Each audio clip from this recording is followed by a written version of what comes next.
Bonjour, dans cette vidéo, je te propose de revoir tout le cours sur le chapitre des nombres complexes. Cela ne suffira pas bien évidemment pour préparer un contrôle ou un examen, il faudra faire des exercices, mais l'objet de cette séquence est de te rappeler et de t'expliquer les éléments les plus importants de ce chapitre. Alors pour comprendre les nombres complexes, il faut envisager un nouvel ensemble, un ensemble avec des nouveaux nombres qui vont bien au-delà des nombres réels. Cet ensemble va englober l'ensemble des nombres réels avec donc de nouvelles règles et de nouvelles propriétés. Dans cet ensemble, que l'on note C, on définit un nouveau nombre. Un nombre que l'on va noter I et qui est tel que I carré égale à moins 1. Alors au départ, cela peut surprendre de voir qu'on a un carré qui est négatif. Ça va évidemment à l'encontre de la règle des signes qui nous dit qu'un carré est toujours positif puisque soit on a deux positifs qui sont positifs, soit on a un produit de deux négatifs qui sont également positifs. Oui, mais je l'ai dit avant, il faut sortir de l'univers des nombres réels, il faut voir plus large et aller au-delà. Cet nouvel univers s'appelle l'ensemble des nombres complexes et se note C. Dans C, eh bien, on a nos nombres complexes, qui s'écrivent sous la forme Z égale A plus IB, avec A et B qui, eux, sont des nombres réels, mais qui sont construits, on le voit, avec notre nombre I, qui est défini comme I carré égale à moins 1. Tout nombre complexe s'écrit sous la forme Z égale A plus IB. Cette forme-là, c'est la première écriture des nombres complexes, on l'appelle plutôt la forme algébrique, qui est donc un nombre réel plus i fois un nombre réel. Il est donc formé de deux parties. Une première partie qui s'appelle la partie réelle, c'est le a, et une deuxième partie qui s'appelle la partie imaginaire, c'est le b. Ce qui fait que si jamais b égale à 0, et bien du coup, on a z qui est égal à a étant réel, eh bien on aura z qui sera un nombre réel. Ce qui veut dire que l'ensemble des nombres réels est inclus dans l'ensemble des nombres complexes. C'est bien ce que j'ai dit avant, cela va au-delà, c'est un ensemble plus large. Essayons maintenant de comprendre graphiquement ce que c'est qu'un nombre complexe. Cela va nous aider dans tout ce chapitre pour bien dissocier les trois écritures que l'on va voir sur un nombre complexe. On a donc représenté un repère orthonormé. Dans ce repère, on a placé le point M de coordonnées A et B. A et B. Et on va voir ceci d'une autre façon. Plutôt que de dire que le point M, il a pour coordonnées A et B, on va dire que le point M, il est défini par un nombre complexe. Sa position est définie par un nombre complexe que je vais noter Z égale A plus IB. Pourquoi pas? Ça revient strictement au même. Finalement, qu'est-ce qui définit Z? C'est bien A et B, les deux nombres A et B dont on a parlé avant. Et finalement, on peut de la même manière y associer une valeur sur l'axe des abscisses et une valeur sur l'axe des ordonnées. Seulement, qu'est-ce qu'on va dire? Eh bien, on va dire que cet axe-là, c'est finalement le premier paramètre de mon nombre complexe, c'est donc la partie réelle. Je vais donc appeler cet axe l'axe des réels. Et la deuxième partie ici, qu'on a dit qui s'appelait la partie des imaginaires, et bien du coup, je la retrouve ici comme ordonnée, mais cela fait que cet axe s'appelle l'axe des imaginaires. Et on dira que M a pour affixe le nombre complexe Z égale A plus IB. Voilà le premier mot de vocabulaire qu'il faut bien connaître. L'affixe d'un point, eh bien c'est le nombre complexe qui permet de définir ce point sur le repère orthonormé avec lequel on travaille. Et on peut faire exactement de la même manière avec un vecteur. On le voit ici, j'ai représenté le vecteur U, qui a donc pour coordonnées A et B. Eh bien on peut dire que le vecteur U a pour affixe A plus IB, le nombre complexe A plus IB. Quel est l'avantage? Eh bien tout simplement, dans les calculs, on va travailler ici qu'avec un seul nombre, alors que lorsqu'on a des coordonnées, on travaille avec deux nombres. Et les nombres complexes bénéficient de certaines propriétés qui sont extrêmement pratiques lorsqu'on a des calculs à faire. Du coup, la géométrie de la démonstration va être calculatoire de façon simple, si on connaît bien sûr nos règles sur les nombres complexes de façon très simple pour arriver à prouver par exemple un parallélisme ou une égalité de longueur.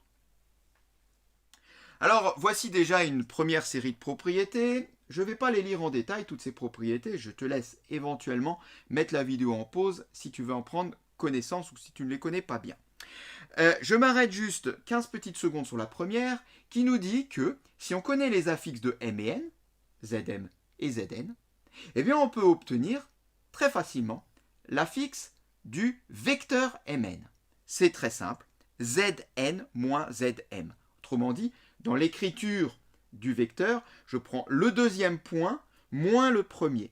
Ça nous fait penser évidemment aux coordonnées de points où on fonctionne de la même manière, abscisse du deuxième moins abscisse du premier, ordonnée du deuxième ou ordonnée du premier. On enchaîne ensuite avec la notion de nombre complexe conjugué. Si tu as un nombre complexe qui s'écrit z égale a plus ib, eh bien ce nombre complexe possède ce qu'on appelle un conjugué qui s'écrit z bar, c'est comme ça qu'on le note, z bar, le conjugué, égale a moins ib.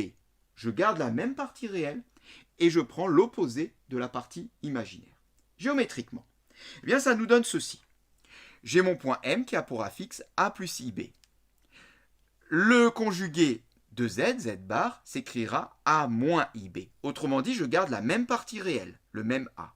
Mais par contre, je prends la partie imaginaire opposée. C'est pour ça que je vais me retrouver de l'autre côté de l'axe des abscisses et je vais retrouver mon point M' qui a pour affixe z bar a moins ib, symétrique par rapport à l'axe des réels, et donc, on le voit ici, de l'autre côté par rapport à l'axe des réels. Alors là encore, on possède toute une série de propriétés sur un nombre complexe et son nombre complexe conjugué. Je m'arrête juste sur les deux dernières. L'avant-dernière nous dit que si z est réel, z égale z bar. Bien, on le comprend bien. Z égale a plus ib, z bar égale a moins ib. Mais si z est réel, ça veut dire quoi? Ça veut dire qu'il n'y a pas de ib, ni pour z, ni pour z bar. Bien, on voit bien que z égale z bar. La dernière nous dit que si z est un imaginaire pur, alors z égale moins z bar.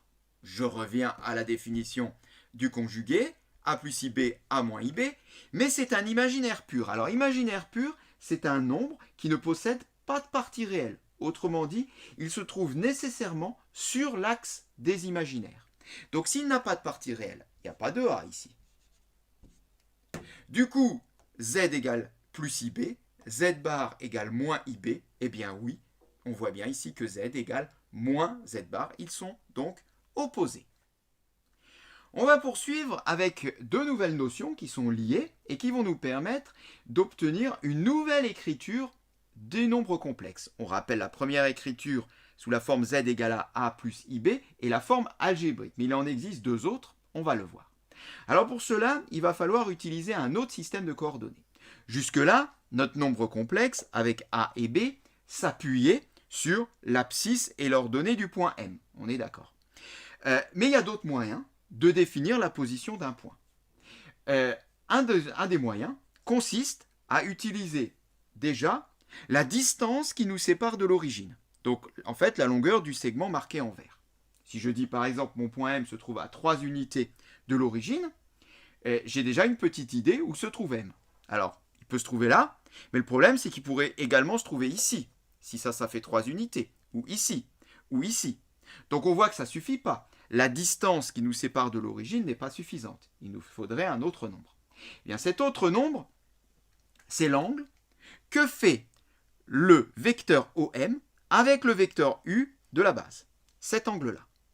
Alors là, si je dis, eh bien, mon point M se trouve à 3 unités de l'origine et le vecteur OM forme un angle de, on va dire, pi sur 6 par rapport donc au vecteur U, eh bien on voit bien que la position elle est unique. Je dois ici marquer 3 unités, je dois la faire pi sur 6, terminer, j'ai une position définitive et unique. Eh bien ce nouveau système de coordonnées va, pour les nombres complexes, nous permettre d'introduire de nouveaux mots de vocabulaire. Le premier qui est le module d'un nombre complexe. Eh bien, le module d'un nombre complexe, c'est justement cette longueur-là. La longueur qui nous sépare du point M d'affixe Z de l'origine. Elle se note de cette manière-là. On écrit Z entre deux barres. Module de Z. Module de Z, c'est la longueur OM. Le deuxième nombre qu'on a besoin pour, on l'a dit, fixer de façon unique le point M, c'est cet angle. Cet angle-là, qu'on note habituellement θ, et qu'on appelle l'argument de Z, arg de Z. Eh bien, si j'ai pour un point M d'affixe Z, le module de Z et l'argument de Z, j'aurai la position exacte de notre point M, l'unique position de notre point M. Et le module de Z, on a une formule qui nous permet de le calculer à partir de A et de B. La formule est la suivante, module de Z égale racine carrée de A carré plus B carré. Ceci nous fait penser à quelque chose, nous fait penser à la formule de la longueur. C'est normal, puisque, je l'ai dit avant, module de Z est une longueur, c'est la distance de O à M. Quant à argument de Z, alors là, bon, il n'y a pas de formule, ça va dépendre du contexte de l'exercice. Par contre, s'il n'y a pas de formule, il existe quand même des propriétés qui nous permettent de faire des calculs, on le verra avec l'argument de Z, mais également d'ailleurs des propriétés avec le module de Z. En voici déjà une première série. Alors voilà donc les propriétés qui concernent le module. Je m'arrête sur la deuxième qui nous dit que module de Z bar égale module de Z. Bien oui, ça paraît évident puisque tout à l'heure on avait parlé de symétrie par rapport à l'axe des abscisses. Donc nécessairement, si est représenté le module de Z vers le haut, le module de Z bar sera représenté vers le bas avec une symétrie. Par conservation des longueurs, on a bien que cette longueur est égale à celle-là par rapport à l'axe des abscisses. On a aussi toute une série de propriétés qui concernent les arguments. L'une qui nous dit par exemple que Z, si Z est un nombre réel, alors argument de Z est égal à 0 modulo pi. Alors, cela mérite de s'y arrêter un tout petit peu pour bien comprendre cette histoire de modulo pi. On va faire un petit dessin. Alors, que se passe-t-il lorsque Z est un nombre réel? On le voit ici, M se trouve sur l'axe des réels. Le point M d'affixe Z se trouve sur l'axe des réels. Dans ce cas-là, quel est l'angle θ? C'est-à-dire l'angle formé par le vecteur U et le vecteur OM. Bien, on le voit, c'est l'angle nul. Autrement dit, dans ce cas-là, on aurait argument de Z égale 0. Mais M pourrait également être de l'autre côté. On a également ici un point M dont l'affixe Z est un nombre réel. Alors, que se passe-t-il dans ce cas-là pour l'argument de Z? Eh bien, l'angle formé par U et OM, c'est l'angle plat, c'est-à-dire pi. Argument de Z est égal à pi. Donc finalement, on a deux possibilités, soit 0, soit pi. Alors, dans la propriété, il était écrit ici, argument de Z égale à 0 modulo pi. Qu'est-ce que ça veut dire modulo pi? Bien, cela veut dire que je peux, après 0, ici, rajouter autant de fois ou enlever autant de fois que je veux pi à la valeur 0. Ce qui veut dire que argument de Z égale 0. Ou argument de Z est égal à 0 plus une fois pi. Tiens, ça tombe bien, c'est ce que j'ai là. Mais également, argument de Z est égal à 0 plus 2 fois pi. Mais 0 plus 2 fois pi, c'est quoi? 0 et plus 2 pi, c'est-à-dire je retombe au même endroit. Et oui, c'est un angle, donc on peut faire plusieurs fois le tour. Et on peut continuer de cette façon-là. 0 plus 3 fois pi, donc cette fois-ci, ça serait une fois, deux fois, trois fois. On retombe cette fois-ci avec un point M qui se trouve sur l'axe des réels, mais du côté négatif. Et on peut faire exactement de la même manière en enlevant autant de fois que l'on veut pi. Passons au deuxième cas.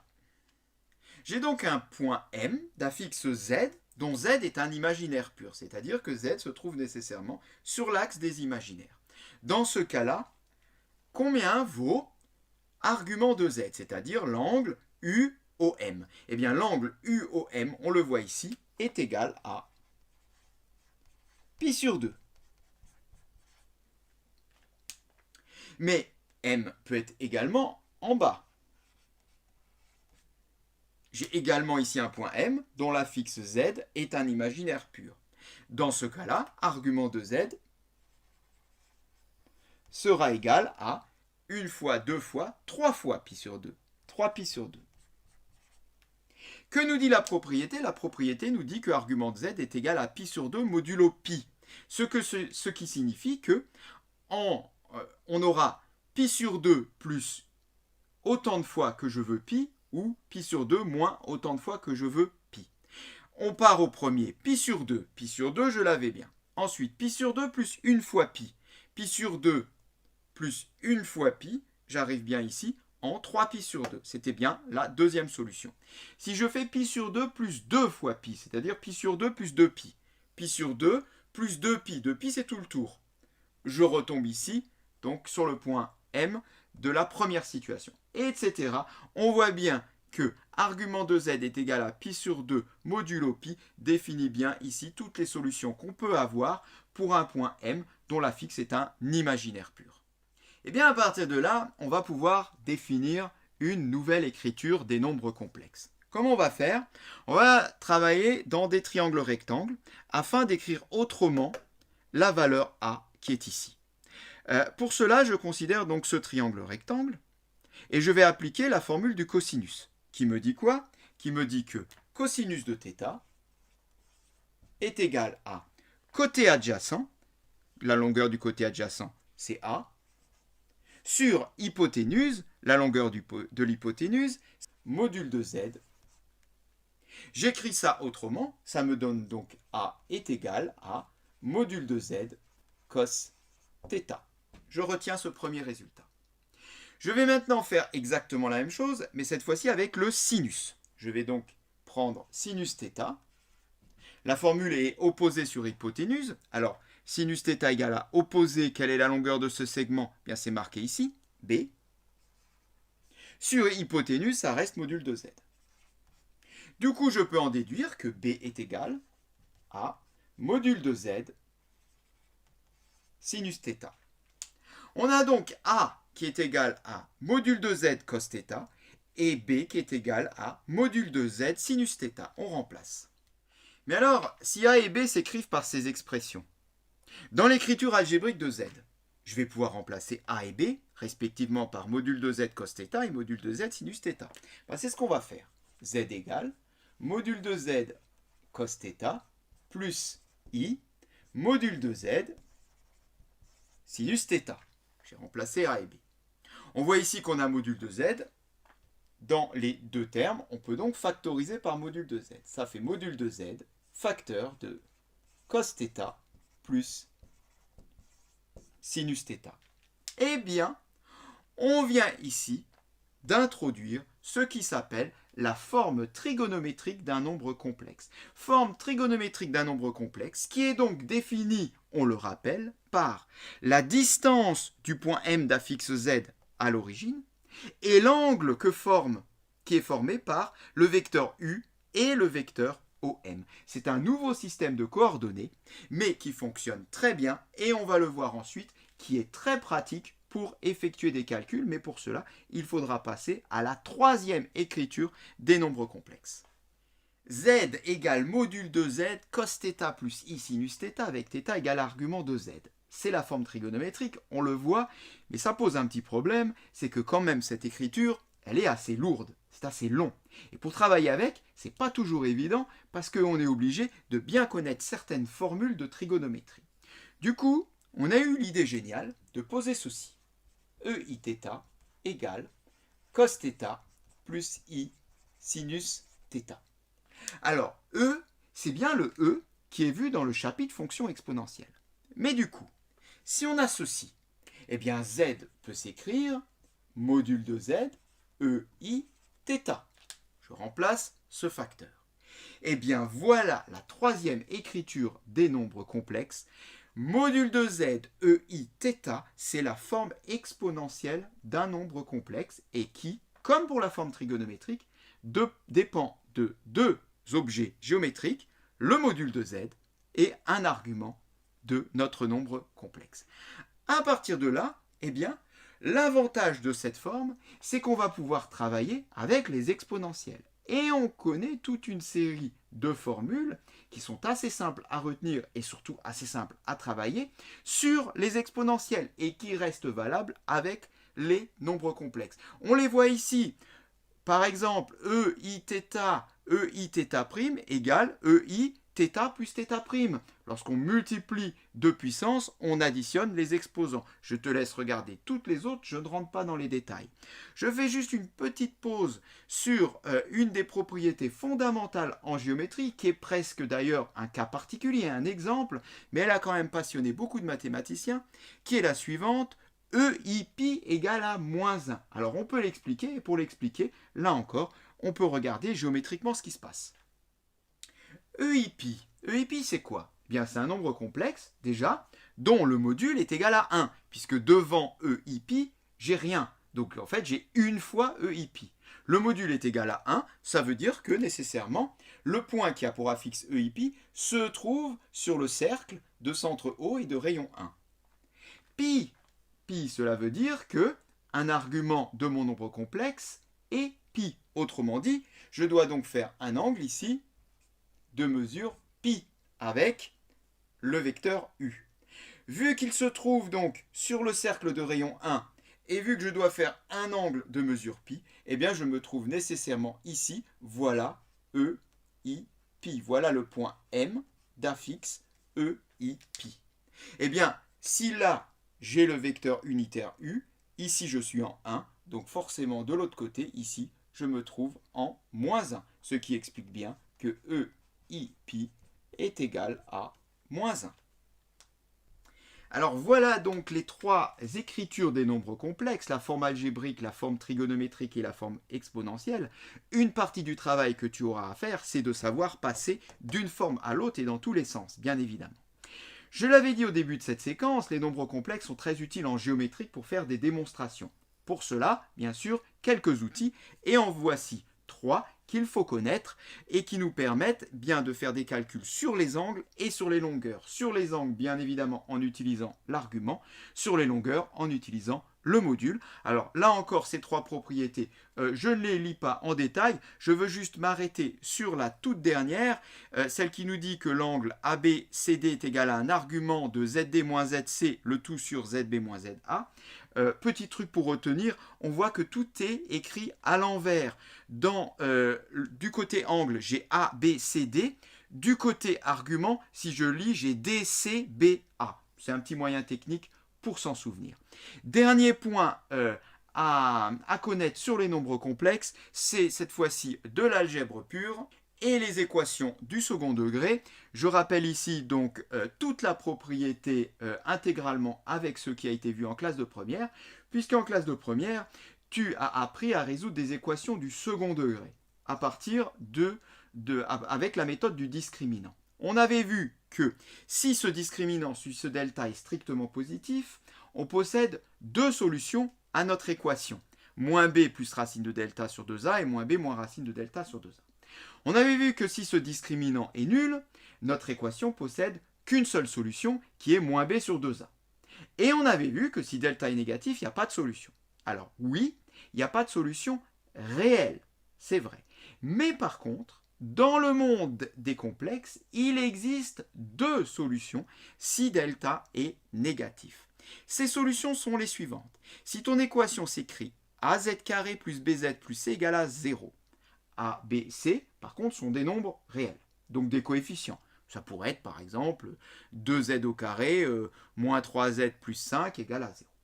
Si jamais ton delta est négatif, eh bien l'équation possédera deux solutions complexes, on va le voir tout de suite, qui sont moins b plus i racine carrée de moins delta sur 2a, moins b moins i racine carrée de moins delta sur 2a.